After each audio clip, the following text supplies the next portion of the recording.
Hi guys, Pettyx here with another episode for the Stacked Q series. Today we're going to talk about how to improve from the experience with the help of stronger players. So, as I expect most of you to know, to have heard somewhere, it's vital for any player that wants to improve in a game of Go to review the games he's played after he's played them. And oftentimes, if you review them with a stronger player, it's going to be easier, faster, and more effective. Because he is going to be able to find mistakes that if you looked for on your own, you probably wouldn't, or it would take a much longer time to find the same mistakes. And even if you do find mistakes, it may be hard to find what the proper move would be instead. So the first thing you can do if you have access to stronger players is to ask them for their help reviewing your games. If you don't have access to stronger players, be not afraid. There are many servers like KGS where it's quite easy to find a stronger player willing to help review or play a teaching game with you if you are still at the Q level. So it's very easy to find people willing to do that on KGS. Especially, we have a room that's called Kappa GS Teaching Ladder, and yeah, in that room, in the KGS Teaching Ladder, it's you find people giving teaching games and helping review all the time. It's quite fast and easy. But other than reviewing most of the games you've been playing, if not all of them, which is, I repeat, it's vital for any player that wants to improve. Other than doing this, there are other things that a stronger player can help you at. Of course, he can help you review pro games, going over them, give you lectures, and teach you about direction of play and all those sorts of things. But when this series ain't about that. It's about what you can do in a practical way to make concepts that you know in theory actually become yours. This is the main focus of the Stacked Q series. How to do things on your own in this specific lesson. It's gonna be like if you have somebody else, how can they help?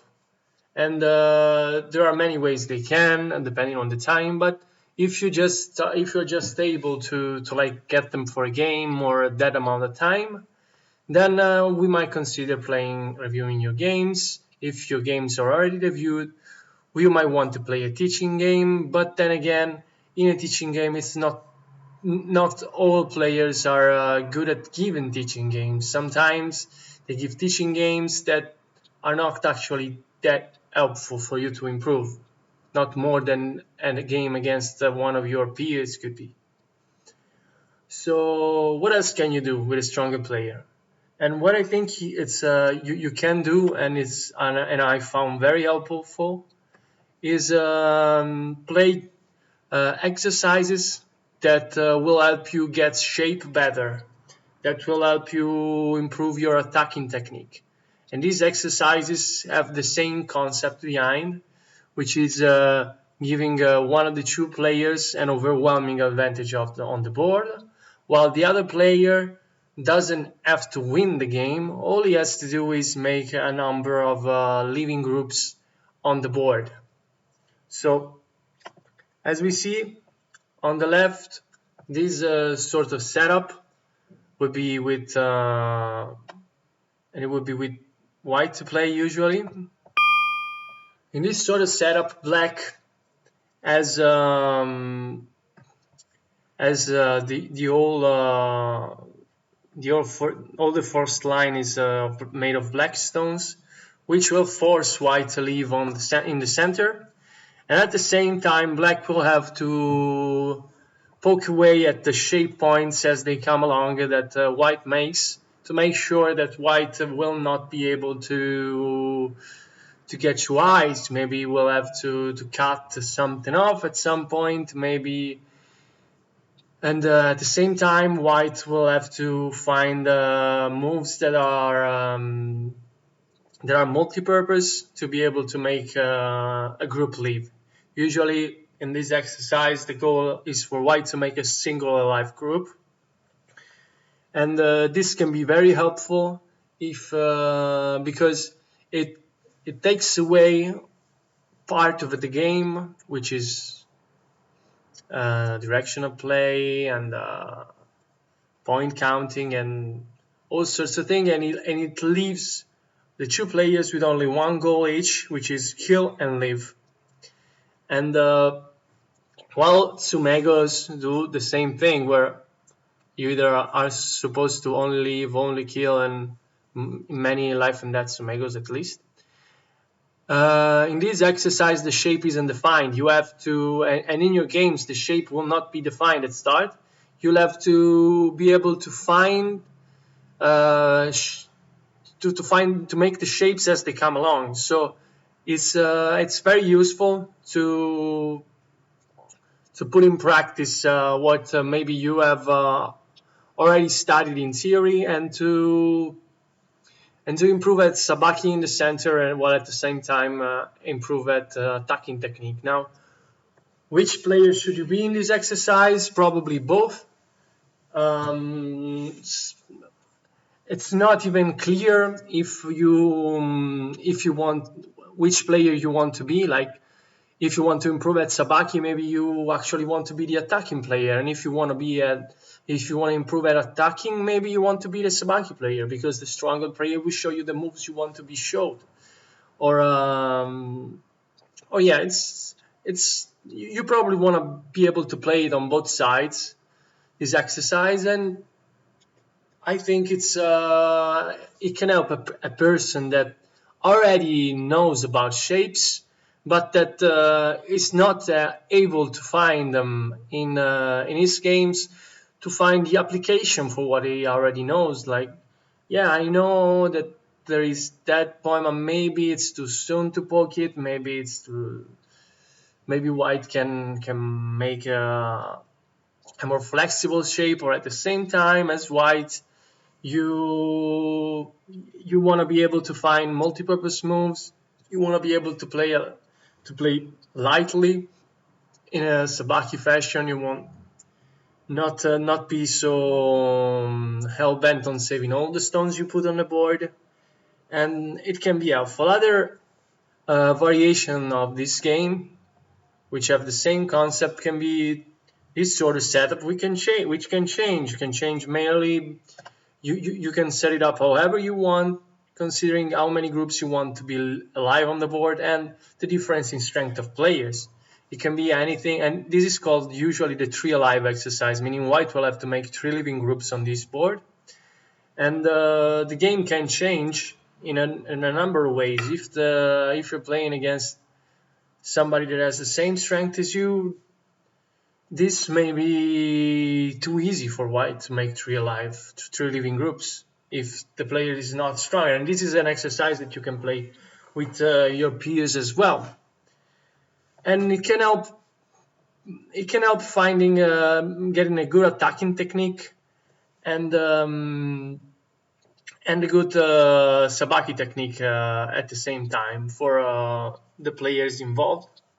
Of course, if there is a big disparity in rank, well, you probably can figure out which of the 2 players is gonna gain the most out of playing this sort of exercises. So, but what could be different setups?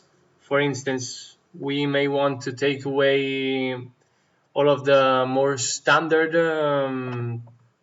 invasion points. So maybe we take away the 3 trees, and this is already a lot harder. Or maybe the disparity in strength of the players is such that even just a 6 stone game it's enough to make it harder for white to make at least a third living group. Stone on the 3/3 isn't necessarily alive. If the other player is very strong, it can actually try and I'm not saying kill the first stone, but maybe get enough, make it run far enough that there will be less places to make the next 2 living groups. So there are many things that can be done on both sides, and I think it can be really helpful to improve in your attacking technique as well as your sabaki technique. So these are some of the exercises you can do. Usually you want to do them with a stronger player. And this is what they will help you at mostly. How to find the correct attacking shape and how to make a flexible shape that will help you live in hard in situation where it's not that clear how you're gonna make life. So yes, this is all for the episode of today on sabaki and attacking technique and how to use a stronger player to improve at those. And since we're talking about stronger players, I'd like to remind you again that it's vital for any player that wants to improve to review all or at least most of his games.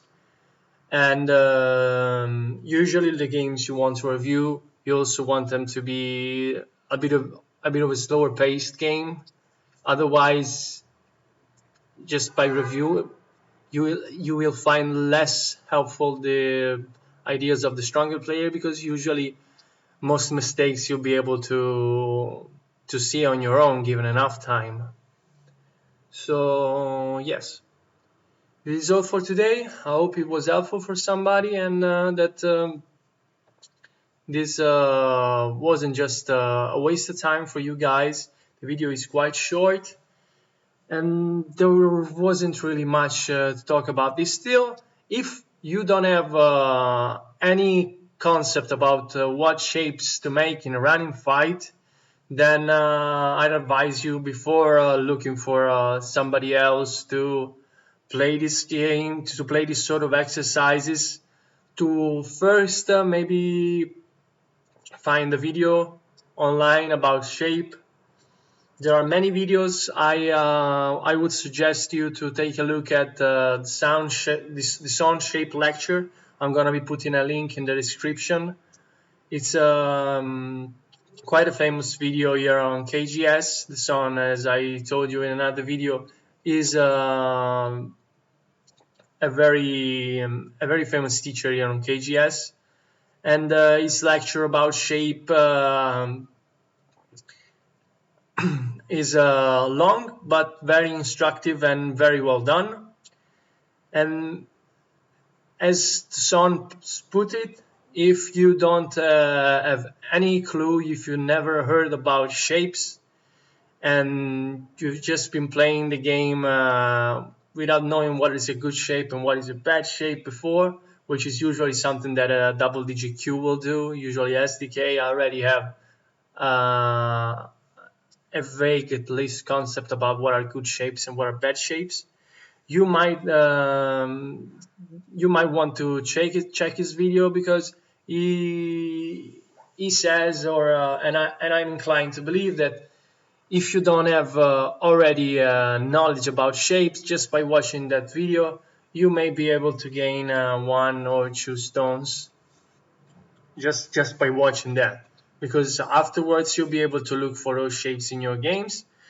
And but just by watching the video, it may be a bit difficult to find the applications in your games. Therefore, I advise you to find a stronger player to play any or both of these exercises on either side, and yeah, that can help you find the ways to put in practice what you have learned about shape already. So see you till next time. If you like the video, make sure to hit like.